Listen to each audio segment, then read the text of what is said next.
ચાલો આજે એસએસમાં એટલે સામાજિક વિજ્ઞાન પ્રકરણ નંબર 8 કુદરતી સંસાધનો વિશે થોડોક સઘન અભ્યાસ કરીએ। આપણે જોઈએ છે કે માણસને જીવવા માટે ઘણી બધી જરૂરિયાતોની જરૂર પડે છે। હવા, પાણી ને ખોરાક, રોટી, કપડાં और મકાન એમ કહેવું તો પણ કહી શકાય। એટલે કે પૃથ્વી પર હજારો તત્વો છે અને એમાંથી એ માણસ જરૂરિયાતો સંતોષે છે।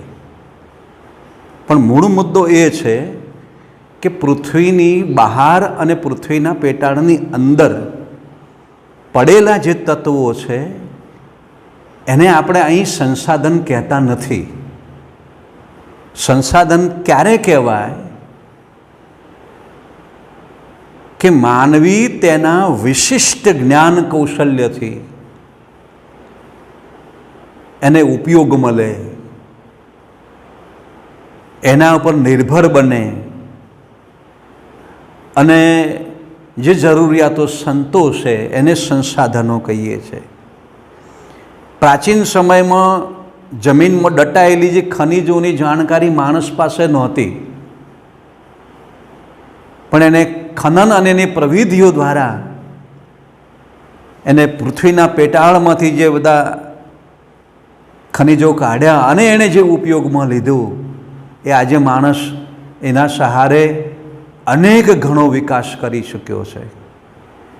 એટલે કે કુદરતી સંસાધનમાં ઉપયોગિતા અને કાર્ય કરવાની શૈલી એટલે એનું મહત્ત્વ, આ બે બાબતો બહુ જ જરૂરી છે।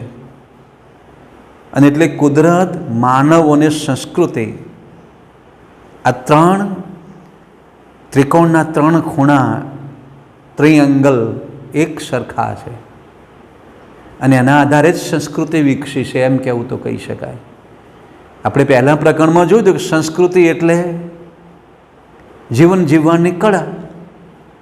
તો માણસ પૃથ્વી પરના તત્વોને કૌશલ્ય દ્વારા એણે ઉપયોગમાં લીધું એટલે એને સંસ્કૃતિનું નિર્માણ થયું એમ કહેવું તો પણ કહી શકાય। હવે આ સંસાધનનો ઉપયોગ ગઈકાલના માણસે અને આજના માણસે કેવી રીતે કર્યો છે એ જોઈએ। તો સૌથી પહેલાં સંસાધનનો ઉપયોગ ખોરાક તરીકે છે કે જ્યારે માણસ પાસે આટલું બધું જ્ઞાન નહોતું ત્યારે એને ભૂખ સંતોષવા માટે જ પહાડોમાં, જંગલોમાં, નદીઓમાં, રણ પ્રદેશમાં, ખુલ્લી જમીનમાં, મેદાનમાં એ ફરતો હતો। આદિમાનવની વાત કરીએ, એ શિકાર કરતો હતો, પણ શિકાર કરવા માટે એણે જે ઓજાર બનાવ્યું એનું એ સંસાધન કહેવાય। કાચું માંસ ખાતો હતો, પછી એણે અગ્નિની શોધ કરી, એને સંશોધન કહેવાય। આમ એનું જીવન જીવવાની શૈલી બદલાઈ એમ કહેવું તો પણ કહી શકાય। જળાશયમાંથી માછલા, પાલતુ પ્રાણીઓનું દૂધ અને માંસ, વિવિધ ધાન્ય પાકો, ફળો અને એની ઉપયોગમાં લેવાની પદ્ધતિ એ આજે ખાદ્ય ચીજો બની ગઈ છે। એટલે કે સંસાધનને ખોરાક તરીકે આ માણસ લેતો થયો। હવે બહુ મહત્ત્વનો મુદ્દો છે, સંસાધન એ કાચા માલનો સ્ત્રોત છે। ધારો કે ખેતરમાં અનાજનો દાણો, મકાઈનો કે ઘઉંનો કે બાજરીનો દાણો એ વાવે છે ખરો, પણ એ પાકે છે ખરો, લણે છે ખરો, ઘરના કોઠારમાં લાવે છે ખરો, તો એ કાચો માલ છે।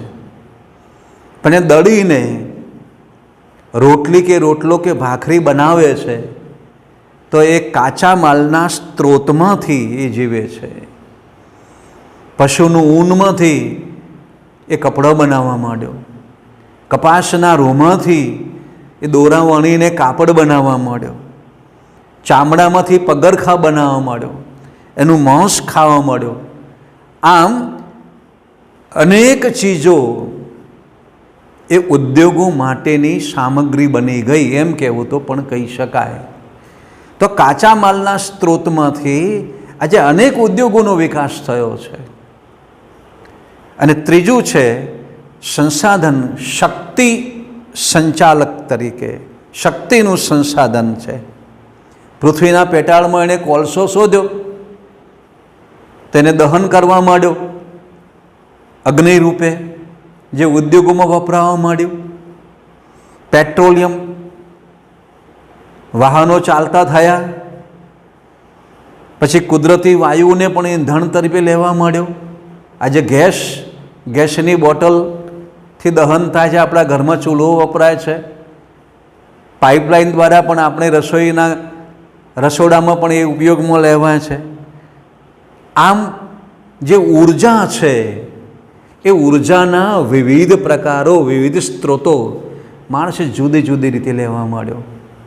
અને આજે તમે જોશો આધુનિક માણસ સૂર્યપ્રકાશની જે ઉર્જા છે, અખૂટ ભંડાર, એને સોલર એનર્જી કહેવી તો પણ કહી શકાય, સૂર્ય શક્તિ કહેવી તો પણ કહી શકાય. સાગરની ભરતી છે એના મોજાની પણ એ શક્તિનો ઉપયોગ પણ કરવા માંડ્યો. એટલે આ સોલર એનર્જીનો ઉપયોગ આજે વધ્યો છે અથવા વધારવો પડશે એમ કે છે. આજનો વૈજ્ઞાનિક અથવા આજનો માણસ હવે સોલર તરફ વળ્યો છે, વળવું પડશે જ, નહીં તો પૃથ્વી પરની જે વન્ય સંપદા છે, ખનિજ સંપદા એ નાશ પામશે. હવે સંસાધનના પ્રકાર આ બહુ જ મહત્ત્વના છે. 3 પ્રકાર છે: માલિકીના, પુનઃ પ્રાપ્યતાના આધારે અને વિતરણને ક્ષેત્રે. તો માલિકી હોય તો વ્યક્તિગત, ધારો કે ખેતરવાડી, એનું ઘર, કોઈ નાનકડો ઉદ્યોગ વગેરે, એટલે કે જમીન અને મકાન એની માલિકી છે. રાષ્ટ્રીય સંસાધન, આખા દેશની માલિકી તો લશ્કર અને આંતરરાષ્ટ્રીય વ્યાપાર એ રાષ્ટ્રીય સંસાધન છે. વૈશ્વિક સંસાધન, વિશ્વમાં ભેગા થયેલા દેશો જે માલિકી વસાવે એને વૈશ્વિક સંસાધન પણ કહીએ છીએ. હવે આ સાધનોનું વિતરણ, બહુ સરસ નાનકડો મુદ્દો સમજવા આવો છે કે સંસાધનોનું વિતરણ કેવી રીતે, સંસાધનો પૃથ્વી પરથી આપણને કેવી રીતે મળે છે. તો પહેલો મુદ્દો છે સર્વસુલભ સંસાધન. સર્વસુલભ, સર્વ એટલે બધાને, સુલભ, લબ્ધ, સરળતાથી મળી રહે એવું સંસાધન, જેને આપણે ઓક્સિજન કહીએ છીએ, નાઇટ્રોજન કહીએ છીએ, વાતાવરણમાં રહેલા ઉપયોગી વાયુઓ કહીએ છીએ. સર્વસુલભ છે, એના પૈસા ખર્ચવા નથી પડતા. પણ આજે માણસો એને પ્રદૂષિત કરી નાખ્યો છે. એક જમાનો કદાચ એવો આવશે કે ઓક્સિજનની બોટલો પણ આપણે જરૂર પડશે. સામાન્ય સુલભ સંશોધન, સામાન્ય રીતે મળે એવા, થોડોક ખર્ચ કરીને, થોડીક મહેનત કરીને. ભૂમિ, જમીન, જળ, ગોચર. જમીન છે, વિરાટ ખુલ્લી જમીન પડી હોય ને માણસ પછી એને ખેડે મહેનત કરીને. પાણી, થોડું તળાવ, કૂવો ખોદે અને સંગ્રહ કરે ને, આ સામાન્ય સુલભ છે. વિરલ, જેને ખનિજો જે મર્યાદિત છે એના માટે પુષ્કળ વૈજ્ઞાનિક પદ્ધતિ લેવી પડે, મહેનત કરવી પડે. વિરલ એ વારંવાર મળે કે ન પણ મળે. ભૂગર્ભમાં ખોદકામ કરે ને કોલસો મળે કે ન મળે. કોલસો, પેટ્રોલિયમ, તાંબુ, ઇરેમ, આ વિરલ. પરીક્ષા માટે યાદ રાખજો, હા, જોડકા માટે અથવા સંકલ્પના માટે. એકલ સંસાધન, કેટલાક સંસાધનો એવા છે કે દુનિયાને ક્યાંય ન મળે, કોઈ એકાદ જગ્યાએ મળે, એકાદ દેશમાં જગ્યા મળે, એક દેશના એકાદ રાજ્યમાં જોવા મળે. જેને એવી ધાતુઓ છે જેને ક્રાયોલાઇટ ખનિજ, જે માત્ર ગ્રીનલેન્ડમાં જ મળે છે. બહુ જ જેને અલભ્ય જેને કહી શકાય, વારંવાર ન મળે તેવું. હવે આ જે સંસાધનો છે એ સંસાધનોનું આયોજન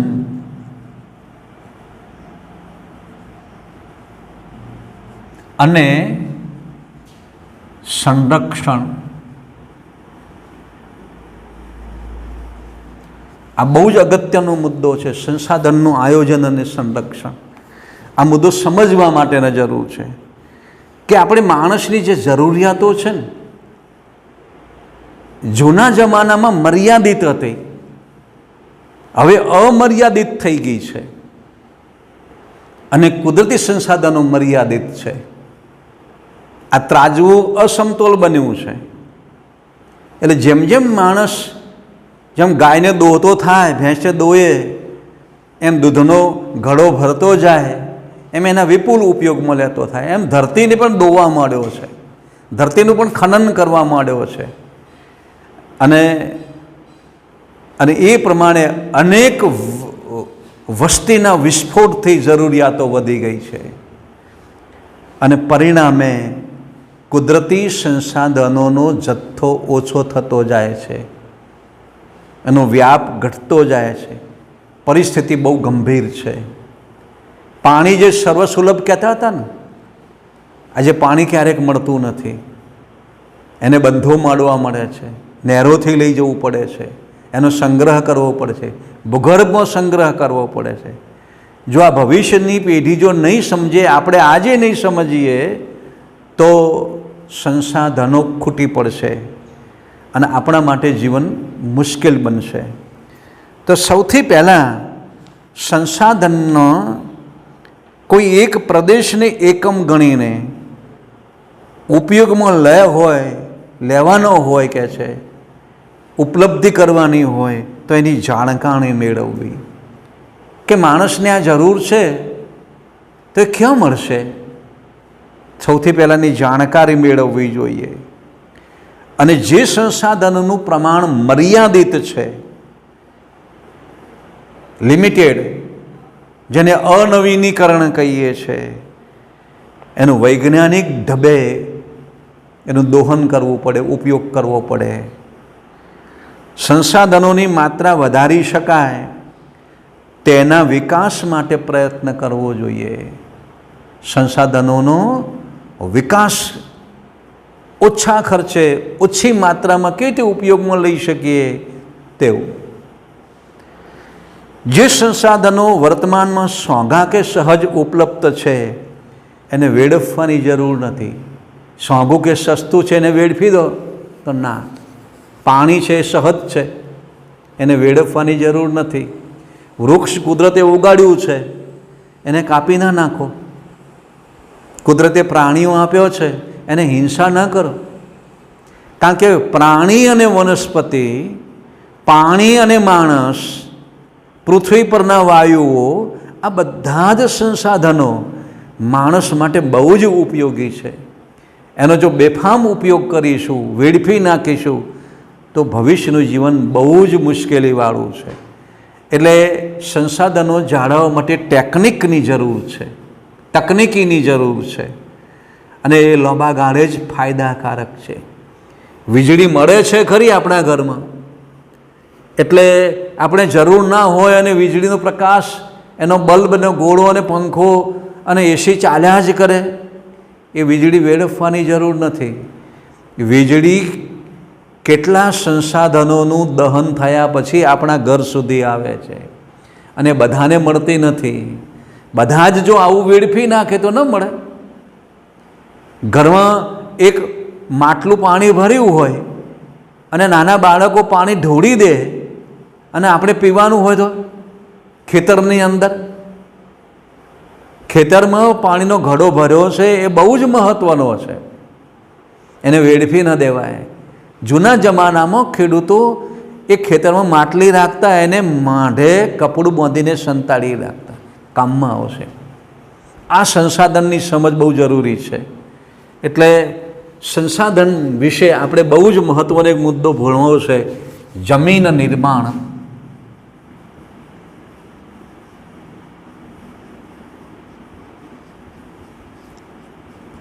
આપણે જમીન એ પણ સંસાધન છે, એના વિશે સામાન્ય થોડીક માહિતી લઈ લઈએ. પૃથ્વીના પોપડા ઉપરની જે ઉપરની સપાટી છે, જેને આપણે પડ કહીએ છીએ, તેમાં વનસ્પતિનું વૃદ્ધિ અને વિકાસ માટે બહુ જરૂરી છે. અને એની નીચે જે ખનિજ દ્રવ્યો છે, જે જૈવિક દ્રવ્યો છે, એના આધારે વનસ્પતિનો વિકાસ થાય છે, ઘાસ ઉગે છે. અને જે માણસ માટે, પ્રાણી માટે, અનાજ માટે બહુ ઉપયોગી છે. અને આ જમીનનું પ્રમાણ એક સરખું નથી. જો કુદરતની કરામત કેવી છે, આપણે ભારતનો નકશો જોઈએ, બરાબર છે, તો ભારતનું જે ભૂપૃષ્ઠ જે ધોરણ 9માં ભણી ગયા એક સરખું નથી. ઉત્તરે વિશાળ હિમાલય 2400 કિલોમીટર લાંબો છે, ચાપ આકારનો, વિશ્વનો સૌથી ઊંચો. એની નીચે છેક તરાઈના જંગલો છે, શિવાલિક પહાડીઓ છે, અને પછી ગંગા જમનાના મેદાનો છે. બારે માસ ગંગા જમના નદીનું પાણી વહ્યા કરે છે. પણ તમે આજે જમના નદી જુઓ તો દૂષિત થઈ ગઈ છે, પ્રદૂષિત થઈ ગઈ છે.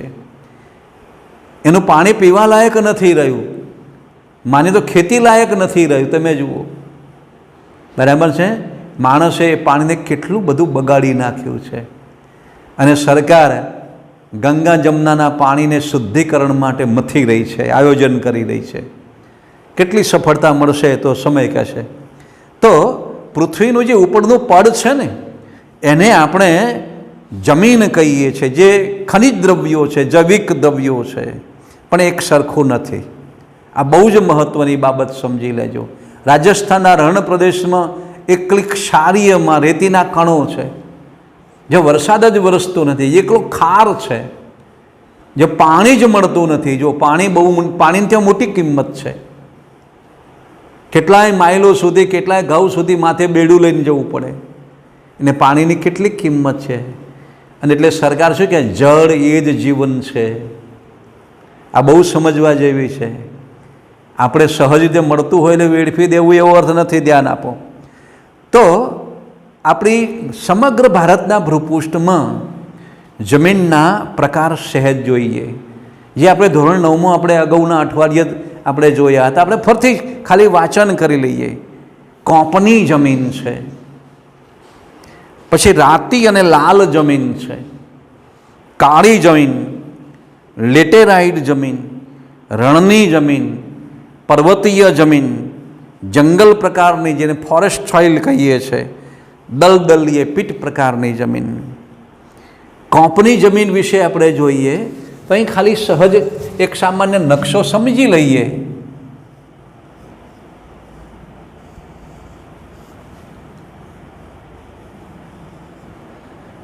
તો અહીંયા ગંગા જમનાના જે મેદાનો છે, અહીંયા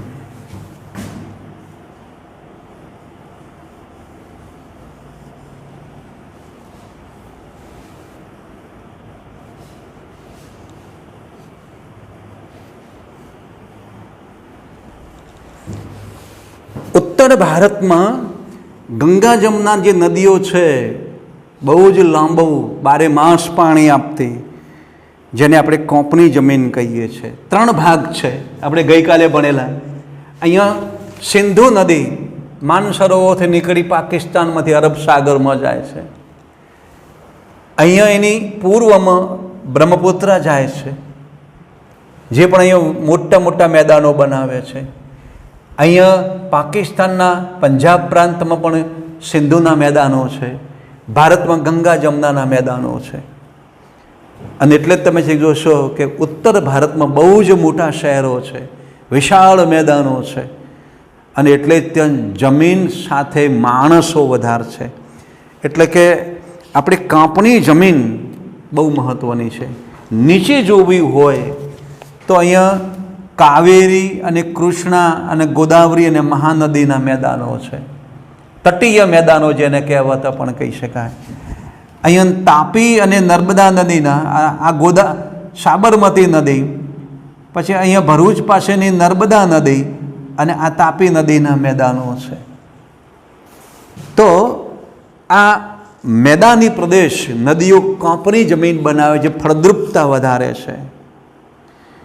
અને જો મોટે ભાગે ધાન્ય પાકો, કઠોળ, નાઇટ્રોજન વધારે જોવા મળે છે.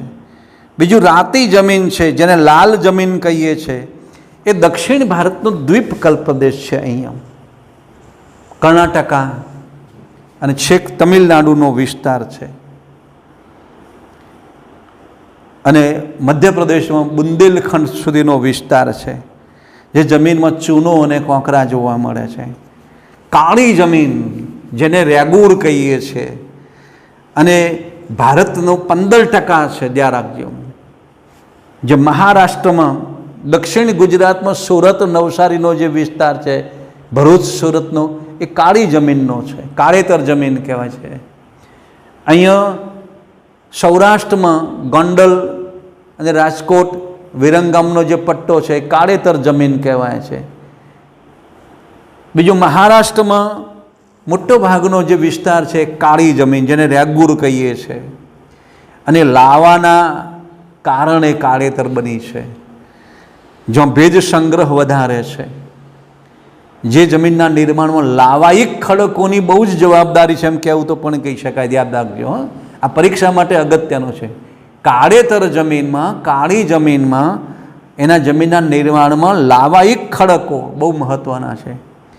એટલે એમાં લોહ તત્વ, કેલ્શિયમ અને પોટાશિયમ વધારે છે.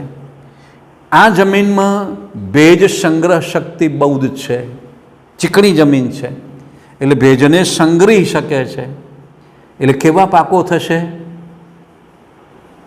શેરડી, કપાસ, મગફળી, તમાકુ વગેરે વગેરે. એટલે આ કાળી જમીનમાં પાક કપાસ માટે બહુ જ અગત્યની છે. અને એટલે જ તમે જોશો મહારાષ્ટ્રમાં જે કોલ્હાપુર સોલાપુર વિસ્તાર છે, એ શેરડી અને કપાસ વધારે છે, અને ત્યાં કાપડ ઉદ્યોગ વધારે વિકસ્યો છે, જે મુંબઈ માટે મોટું છે. એટલે મુંબઈને આપણે માન્ચેસ્ટર કહેવું હોય, કાપડની મિલો અમદાવાદની જેમ વધારે છે. એમ દક્ષિણ ભારતમાં તમિલનાડુની અંદર પણ અને આંધ્રપ્રદેશની અંદર પણ આ થોડા પ્રકારની જમીન છે. ત્યાં પણ કોટન મિલો વધારે છે, ત્યાં પણ કપાસ વધારે જોવા મળે છે. બીજું લેટેરાઇટ એટલે પડખાવું જમીન જેને કહીએ છીએ, જેનો લેટ એટલે ઈંટ ઉપરથી, ઈંટનો રંગ લાલ છે ને, એટલે એ લાલ રંગ લોહ ઓક્સાઇડને કારણે થયેલો છે. અને દક્ષિણ ભારતનો જે દ્વીપકલ્પનો જે ઉચ્ચ પ્રદેશ છે, ત્યાં ખાસ કરીને ગોવાનો પ્રદેશ છે, ત્યાં મહારાષ્ટ્રમાં થોડો નીચેનો પ્રદેશ છે, ત્યાં ડોંગર, ચા, રાગી, શેરડી, કોફી વગેરે, જેને કર્ણાટકાનો પ્રદેશ પણ કહેવો તો પણ કહી શકાય. પછી રણ પ્રકારની જમીન છે, અહીંયા ખાસ ધોરણ 9ના વિદ્યાર્થીઓ માટે પણ અગત્યનું છે, અને 10મા ધોરણના વિદ્યાર્થીઓ માટે. રણ પ્રકારની, જ્યાં રેતીના કણો વધારે છે, આબોહવા અર્ધ સૂકી છે, વરસાદનો અભાવ છે, એટલે એમાં ફળદ્રુપતા ઓછી, ભેજને સંગ્રહ કરવાની તાકાત નથી, બીજા કોઈ તત્વો જ નથી, એમ કહેવું તો પણ કહી શકાય. એટલે રાજસ્થાન અને ગુજરાત અને પંજાબનો દક્ષિણ ભાગ થોડો જોઈએ, ત્યાં આ પ્રકારની જમીન છે. કચ્છ અને ઉત્તર ગુજરાતમાં આ પ્રકારની જમીન છે, અને એટલે ત્યાં બાજરી અને જુવારનો પાક વધારે લેવાય છે. બનાસકાંઠામાં આપણે બાજરીનો ઉપયોગ વધારે લેવાય છે, બાજરી વધારે ખવાય છે, અને એના આધારે માણસનું જનજીવન બન્યું છે. રાજસ્થાનના જે મારવાડી લોકો છે, એ બાજરીનો કઠોળનો બહુ જ ઉપયોગ કરે છે, પુષ્કળ કઠોળ. પર્વતીય જમીન, આ જે વિસ્તાર છે, હિમાલયનો અને દક્ષિણનો ઉચ્ચ પ્રદેશ કહેવો તો પણ કહી શકાય. હિમાલયના જે શંકુદ્રમ જંગલો છે, 3000 મીટર કરતાં ઊંચો છે.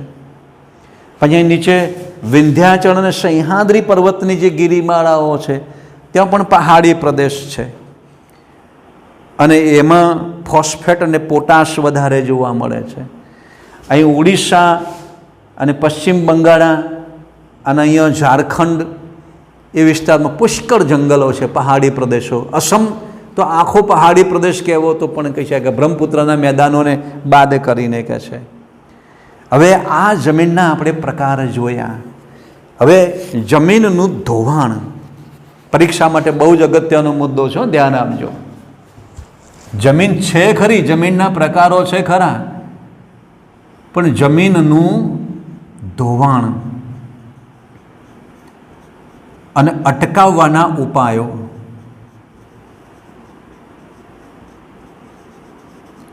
પરીક્ષા માટે બહુ જ અગત્યનો આ મુદ્દો છે, ધ્યાન આપજો. વરસાદ વરસે, જમીનનું ધોવાણ એકલા વરસાદથી નહીં, પ્રાણીઓ અને મનુષ્યના ઘસારાથી, વાહનોના ઘસારાથી પણ જમીન ખવાય છે, ઘસારો પડે છે. ગતિશીલ હવાને કારણે જમીનના ઉપરના જે કણો છે, સેન્દ્રિય તત્વો છે, એક જગ્યાએથી બીજી જગ્યાએ પડે છે. તોફાની વરસાદથી એ જમીનનું ઉપરનું પડ છે, કોપ છે, એ ઘસડાઈ જાય છે. પરિણામે એ ધોવાણ અટકાવવાના ઉપાયો. બહુ જ નાનકડો મુદ્દો છે, હું મૌખિક બોલું છું ઝડપથી. તો જમીન ઉપર જે ચરાણ પ્રવૃત્તિ છે, ચરિયાણ, પશુઓને ચારવા માટેની, ગૌચર જેને કહીએ છીએ, એ પ્રવૃત્તિને નિયંત્રણમાં લેવી જોઈએ. બીજું છે, ધારો કે પર્વત ઉપર જે ઢોળાવ છે, તો એ ખેતી થઈ શકે નહીં, પણ એના માટે સ્ટેપ એટલે પગથિયા આકારનું, વળાંકવાળા પગથિયા આકારની ક્યારી બનાવવી પડે, સમતળ કરવાની, અને એનું ખેતરમાં વાવેતર. હિમાલયના જે ઉત્તરાંચલમાં જે હિમાલયનો જે વિસ્તાર છે, પહાડી વિસ્તાર છે, દક્ષિણ ભારતમાં કર્ણાટકનો નીલગિરીના પર્વતોનો વિસ્તાર છે, ત્યાં આ પ્રકારની ખેતી કરવી પડે. જે પડતર જમીન છે, બિનખેડવ, ત્યાં અનેક વૃક્ષોનું વાવેતર કરવું જોઈએ. પરિણામે એનો જમીનને ઘસારો ન થાય. વૃક્ષો તો પર્યાવરણની જાળવણી કરીને વરસાદ પણ લાવે, પશુ પંખીઓનો આશ્રય પણ બને, માણસને જંગલની સંપત્તિનો લાભ પણ મળે. વેગીલો પાણીનો વેગ હોય તો એના ઢોળાવ પ્રમાણે આડી ખેડ કરવી પડે, જેને ધોરાબંધી ને પાળાબંધી કરવી પડે. એ તો એ ખેડૂત સમજી જાય છે. તમે જુઓ, ખેતરનો જેવો ઢોળાવ હોય, પાણી વહી ન જાય, તૂટી જાય ને એ માટે. એટલે આ જમીનનું સંરક્ષણ, અને એનો એ જ મુદ્દો ફરતી છે ભૂમિ સંરક્ષણ. ભૂમિ સંરક્ષણના ઉપાયો, જમીન સંરક્ષણના ઉપાયો વૈજ્ઞાનિક પદ્ધતિથી ઉપયોગમાં લેવો જોઈએ કે છે. તો સૌથી પહેલાં જંગલોનું આચ્છાદન કરવું જોઈએ. વધુ વૃક્ષ વાવો, સંપત્તિ લાવો, એવું આપણું સરકારનું સૂત્ર છે. વધુ વૃક્ષો એ સંપત્તિ લાવશે એમ કહે છે. એટલે જમીનના કણોને એના મૂળિયા દ્વારા જકડી રાખે છે, જમીનનું ધોવાણ થતું નથી. ઉપર વરસાદ પડે, સૂર્યપ્રકાશ થાય તો નીચે પાંદડા છે, એના સેન્દ્રિય તત્વો છે, એમને એમ રહે, એટલે ફળદ્રુપતા રહે છે. પછી નદીના જે કોતરો છે, ઢોળાવો છે, ત્યાં પણ વૃક્ષો વાવવા જોઈએ. જંગલી વૃક્ષો વાવવા જોઈએ, ઔષધિના વૃક્ષો વાવવા જોઈએ. રણ પ્રદેશના જે વાતા સૂકા પવનો છે, તો એ સૂકા પવનોને માટે રોકવા માટે વૃક્ષોની હારમાળા, રણ પ્રદેશના વૃક્ષો વાવવા જોઈએ એમ કહે છે. એટલે રણ આગળ વધતું અટકશે. રણની ખારાશ આપણા ફળદ્રુપ વિસ્તારને એ ભરખી ન જાય એટલા માટે. અને તમે જોશો કચ્છનું રણ, અને આગળ વધતું વધતું વધતું છેક બનાસકાંઠામાંથી ઉત્તર ગુજરાતના પ્રદેશને ભરખી ગયું છે. આજે જમીનની ફળદ્રુપતા ઘટી ગઈ છે એમ કહેવું તો પણ કહી શકાય. ખેડ ખાતરને પાણી મોંઘા થયા છે, એટલે ખેડૂતો હવે ક્યારેક જમીનમાં ખેતી કરવા તૈયાર ન થાય એવો પણ સમય આવશે. ખેતી મોંઘી બની જશે એમ કહે છે. એટલે આ ઉપાયો કરવા પડે. અને અનિયંત્રિત જે ચરાણ પદ્ધતિ હોય પશુઓની કહે છે, એટલે જમીનનું સ્તર ઢીલું પડી જાય, એ અટકાવવું પડે. જમીન છે એને નિરંતર સતત ખેડ કરવી પડે કહે છે. જૈવીય ખાતરનો ઉપયોગ કરવો પડે. પાણી છે એને ફુવારા પદ્ધતિ ટપકથી ને ઉપયોગમાં લેવો, પાણીનો બગાડ ન કરવો પડે. અને ફળદ્રુપતા ગુમાવેલી હોય તો સેન્દ્રિય, જેને જૈવિક ખાતરનો ઉપયોગ, જે વૈજ્ઞાનિક ખાતર નહીં, યુરિયા ને ડીએપી ખાતર નહીં, એ લોબે ગાળે નુકસાન કરશે. આજે તમે જોશો તો પંજાબમાં આ જંતુનાશક દવાઓ અને ખાતરના ઉપયોગની ફળદ્રુપતા ઘટી ગઈ છે. ગુજરાતનો ખેડૂત પણ એ આ વધતો થયો છે. એનું કારણ શું? પશુઓ ઓછા થયા છે, પશુપાલન મોંઘું પડી રહ્યું છે, એનું સેન્દ્રિય ખાતર મળતું નથી. એટલે ગુજરાતના ખેડૂતો પાસે ફળદ્રુપ જમીનની ફળદ્રુપતા ઘટી ગઈ છે, એની ઉત્પાદન શક્તિ ઘટી ગઈ છે, યાદ રાખજો. અને એ તજજ્ઞ વૈજ્ઞાનિકો, બહુ સારા હોશિયાર ખેડૂતો અને સરકારી અધિકારીઓએ આ ચેતવું પડશે, નહીંતર ખેતી મોંઘી થશે અને અનાજ મોંઘું પડશે, અલભ્ય બનશે એમ કહેવું તો પણ કહી શકાય. હરિયાળી ક્રાંતિનું જે સૂત્ર અગાઉની સરકારે આપ્યું હતું અને આજે સરકાર કહી રહી છે, પણ એમાં મુશ્કેલી ઊભી થશે.